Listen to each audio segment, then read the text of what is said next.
See, the we are country. actors. We perform and we do play characters. We are not literally doing something. So इसको जो हम लोग इस तरह से करने जाएं तो it becomes कि वो क्या बोल रहा है, ये क्या बोल रहा है, and हर आदमी अपनी कंट्री उनकी प्यारी है, उनकी मातृभूमि है, तो वो कभी नहीं चाहेंगे कोई उनके बारे में बुरा बोले. आप चाहोगे सुनना? नहीं. तो इस चीज़ों के बारे में बात करना भी नहीं चाहिए, बिकॉज हम वो नहीं कर रहे हैं. हमने सिर्फ एक फिल्म बनाई है, and it's about our soldiers and it's about what had happened. लड़ाइयाँ होनी नहीं चाहिए. That should be no war. That should be the message. But definitely जब लड़ना होता है तो आदमी अपनी माँ के लिए अपनी जान देने के लिए भी राजी होता है, और ये दोनों तरफ होता है.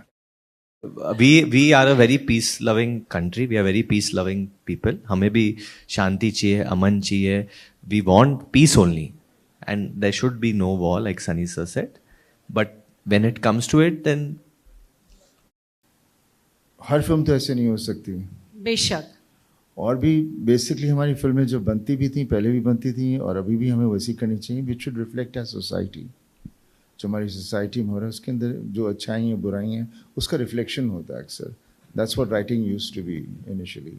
अभी क्या हो गया, हम कितनी बार ऐसी बात कह देते हैं ये ट्रू स्टोरी है, पर जो भी हम पहले भी फिल्में करते थे वो स्टोरी ट्रू ना हो, लेकिन इंसिडेंसेस वो जो हो चुके हुए थे उसकी कहानी बनती थी.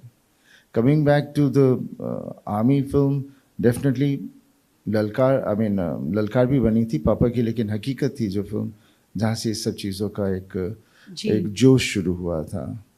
और फिर हमने बॉर्डर की and now we have done this film. और जब कर रहे थे, जब मैंने पहली बॉर्डर की थी, मुझे नहीं पता था कि इस तरह से लोगों के ऊपर असर होगा, because it was way back in 97. मुझे खुद को नहीं पता था. लेकिन जब मैं वहाँ इंग्लैंड में था और पिक्चर लगी थी, उसके बाद जब एक बच्चा आया था, he was working at the petrol pump, और वो आया दौड़ा दौड़ा. मैंने क्या हुआ, बोलते पाजी मैं थोड़े पैर छूने हैं. अरे बाप रे. So I was taken back, because मैं बोला क्यों.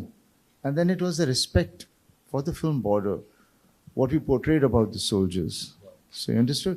इस तरह से लोगों पर वो असर होता है, और ये असर है जो बाद में मुझे एहसास हुआ कि अननोइंगली हम किस तरह से हमारी सोसाइटी को दे रहे हैं, अच्छी चीज़ें दे रहे हैं.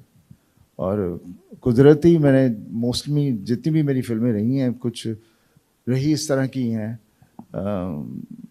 सो आई थिंक हर फिल्म में कुछ ना तो कुछ मैसेज होता ही है, और वो होना ज़रूरी है, बिकॉज तभी जाके हम सिनेमा देखते हैं, एंजॉय करते हैं. और जिस बात करते हैं हम लोग, जो हमारा इंडिया है, वो भी वही देखने जाता है, वहाँ खोने जाता है, कुछ ऐसी कहानी देखना चाहता है जिसमें वो अपने आप को खो जाता है, और वो कैरेक्टर्स में स्टार्ट्स बिलीविंग दोस कैरेक्टर्स, बाहर आके उस जोश में रहता है, उस उम्मीद में रहता है कि हम भी कुछ ऐसा करेंगे.